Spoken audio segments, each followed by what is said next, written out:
comprometo-me em lidar a Igreja Evangélica Reformada de Angola, tendo a Bíblia Sagrada como única base de doutrina e ensino e a Constituição da Igreja como a base da administração e disciplina.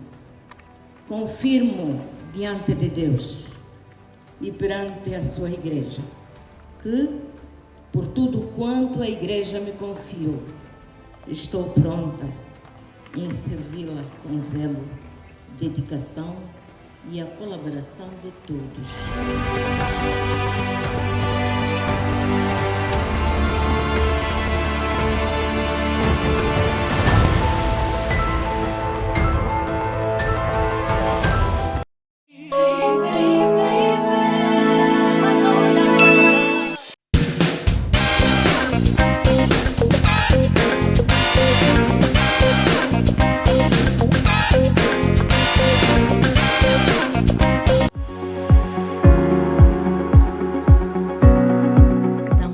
Graças a Deus, porque tão cedo, quando o nosso nome ecoou na conferência de pastores, isto é, o ano passado, fiquei praticamente preocupada e sem saber. É normal que isso aconteça, por se tratar primeiro de um chamado mais ligado a uma pessoa. Fiquei sem jeito, mas durante também o decorrer, até a realização da Assembleia Geral da Igreja Evangélica Reformada de Angola, depois mesmo que os resultados saíram, dizia eu, nada me resta senão avançar. Não estava preparada para mais uma responsabilidade de tamanha dimensão como esta de dirigir uma denominação religiosa. Depois de 11 anos de trabalho árduo no Conselho de Igrejas Cristãs em Angola. Mas, como cristã e como serva de Deus, percebi logo que era vontade de Deus. Era mais um chamado. E assim apenas disse: eis-me aqui, envia-me a mim, Senhor.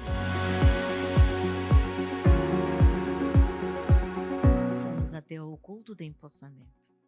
A maneira como os fiéis da Igreja Evangélica Reformada de Angola, e não só, dedicaram-se em orações, jejuns e em tantos outros factos ligados à Igreja para o alcance deste resultado, resta-me apenas dizer obrigada, nosso Deus.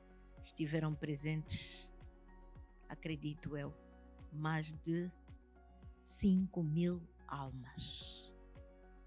Porque o espaço de CCB estava praticamente cheio. Se houve algumas cadeiras vazias lá em frente, deve-se à espera das entidades que tinham sido convidadas. Mas não era falta de vontade dos membros. Disseram-me que lá fora havia uma moldura humana muito grande, a mais de 1.500 pessoas. Foi isto que me foi dito. A todos esses que afluíram o CCB naquele dia, àqueles que gostariam de lá estar, mas não conseguiram por razões diversas, e a todos aqueles que realmente oraram, jejuaram, dobraram seus joelhos, rogando a Deus para que este ato saísse como saiu. Apenas resta-me dizer obrigada, Senhor Jesus, obrigada, nosso Deus, e muito obrigada ao povo da Igreja Evangélica Reformada de Angola e não só. Tivemos aqui também uma moldura, ou tivemos a presença massiva de líderes religiosos de outras instituições, de outras igrejas cristãs e até alguns da sociedade civil. Recebemos órgãos de Estado, parlamentares lá estiveram, representantes dos partidos políticos, meus familiares também lá estiveram para dizer que estamos contigo.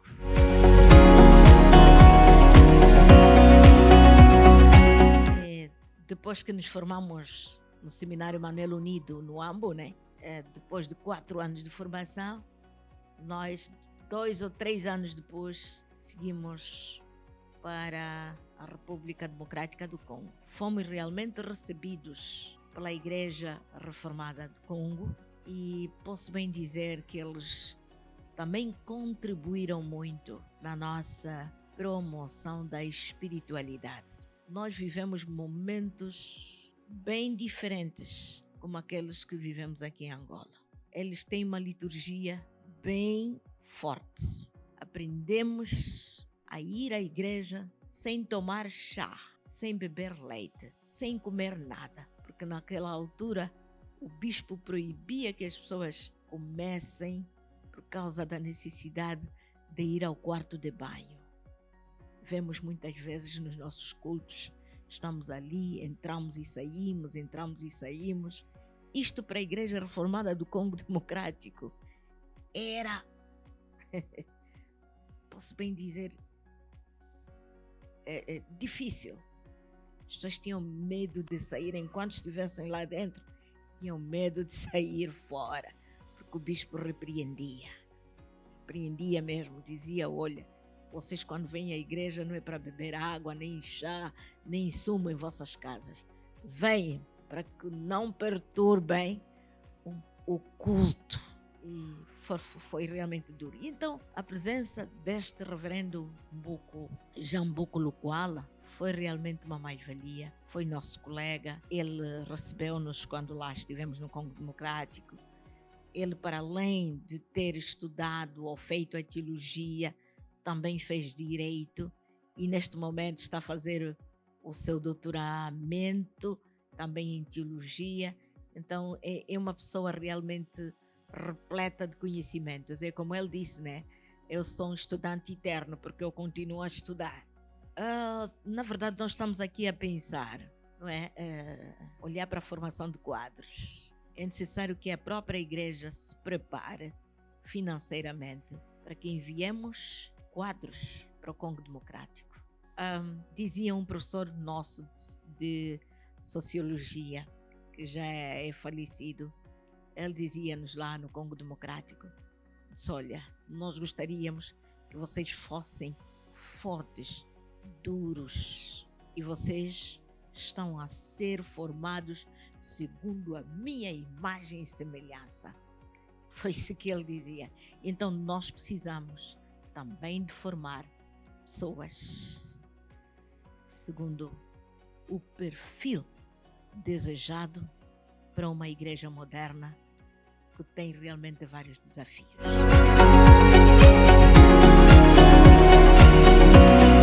Buscai primeiro o reino de Deus e todas as coisas vos serão acrescentadas. Então, primeiro está a questão da oração, da espiritualidade, e porque é a base fundamental para que tenhamos os resultados que almejamos ter. E depois vem a questão da própria unidade da igreja. Conseguimos sentir algumas fricções durante o período antes do empossamento, e eu não tenho vergonha de dizer que senti, afinal, que a igreja ainda tem partes não muito visíveis. Elas não são visíveis, estão ali em estado latente, mas consegues ver as pessoas quando dizem: é deles ou é delas, não é? É filha deles. Pessoalmente, se estivermos a defender que é deles ou delas, é do outro lado ou do nosso lado, eu colocaria aquela pergunta que está ali em Coríntios: estará Cristo dividido? Se assim continuarmos a falar, a sentir, a perdurar com este tipo de sentimento, então ainda não somos cristãos. Precisamos de rever a nossa identidade como cristãos, porque no corpo de Cristo não há estes nem outros ou aqueles. Não há esta questão de dizer que é filho ou filha deles. Na Igreja de Cristo não é possível nós alimentarmos a linguagem de separação, de discriminação, de regionalismo. Não é possível isto. Se assim acontecer, significa que ainda somos uma outra organização e não uma Igreja de Cristo propriamente dita.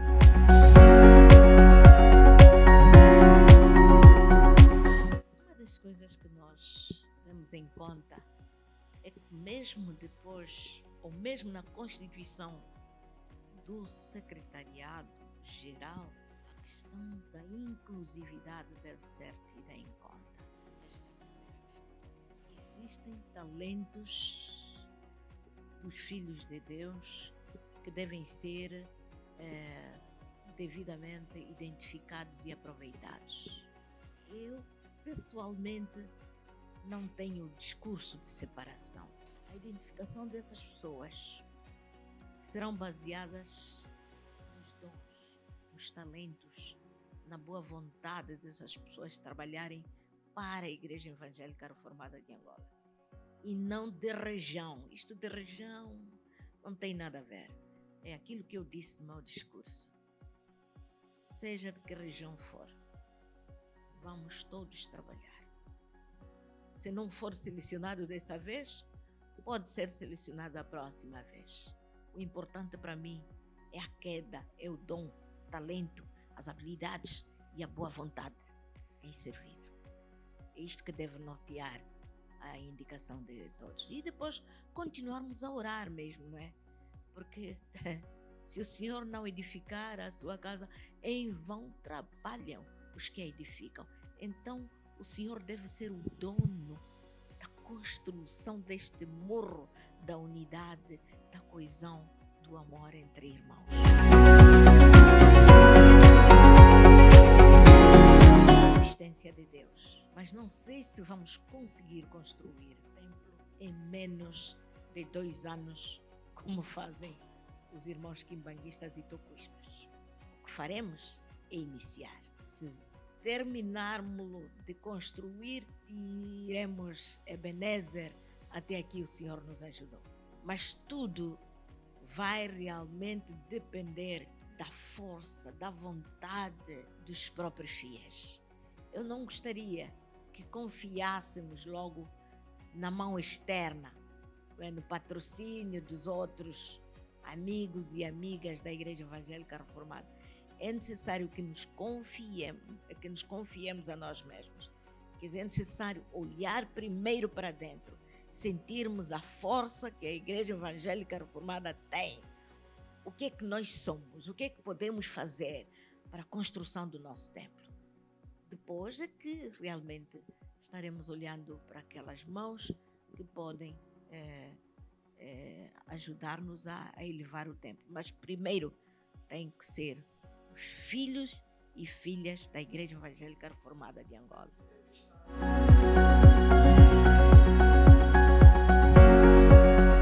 Não, primeiro é a maneira como nós realmente contribuímos. Vejamos que nos nossos cultos dominicais dificilmente conseguimos. Ainda não, resta-me saber por que razão as pessoas não conseguem contribuir como as outras igrejas o fazem. Veja que nos nossos cultos dominicais dificilmente conseguimos lançar 500.000 kwanzas. Um culto de 300 e tal pessoas, mas provavelmente nem 200.000 chegamos. Isto é preocupante. E para um culto de talvez 300 e tal pessoas, muitas das vezes nem 1 milhão ou nem 3 milhões conseguimos. Digo que nem 3 milhões conseguimos. E se conseguimos é com muito esforço. Claro que isto depende muito das fontes de rendimento dos membros, né? Mas o que faremos é continuar a trabalhar para que provoquemos a boa vontade e haja um trabalho profundo em termos de controle financeiro das nossas comunidades. Controle e auditoria, porque existem pessoas depois das ofertas ainda conseguem tirar as notas mais grandes. Se tiver um 5, tira e leva. Hoje as pessoas parecem que estão à falta de temor e tremor. Há muitos Ananias e Safiras. isto não é apenas na Igreja Evangélica Reformada, em muitas igrejas.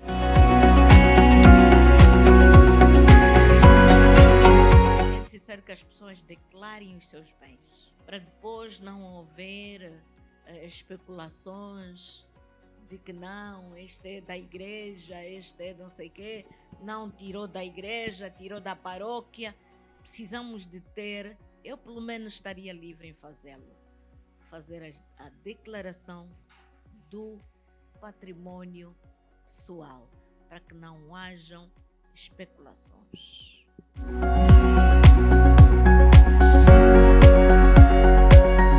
Assim, terreno de Panguila, segundo a visão do nosso reverendíssimo Alberto Daniel, secretário-geral emérito da Igreja Evangélica Reformada, é um terreno que estava, ele visionava, não é, ser um centro social. Os meus irmãos sabem que perdemos o centro social por conta do novo projeto e a construção do Complexo Manuel da Conceição. Agora precisamos de ter, na verdade, um centro social onde vários serviços podem ser implementados. Concordo plenamente com o pensamento do reverendo Alberto Daniel, secretário-geral emérito, e vamos ver dentro das nossas possibilidades e visão o que fazer para a reutilização daquele espaço de Cacoá. Ele é muito grande, a direção-geral cessante está de parabéns por ter realmente adquirido um espaço maior e de muita visibilidade. Está num monte, num cume, uma vez erguida ali, estruturas que possam ajudar as mulheres e os jovens a crescerem, será uma mais-valia para a própria igreja. São realmente desafios. Temos ali desafios em vermos o centro do Quicaia, ou a missão do Quicaia, também reutilizada. Precisamos de olhar um bocadinho para algumas estruturas importantes que devem ser erguidas lá. Isto porque o Quicaia é o berço da Igreja Evangélica Reformada, então precisamos de trabalhar nisso. Agora estou praticamente num dilema. Não sei se começamos primeiro na construção do templo ou então corremos para a estrutura base, porque ela deve ter nome, deve ter visibilidade, porque é dali onde nasceu a Igreja Evangélica Reformada de Angola.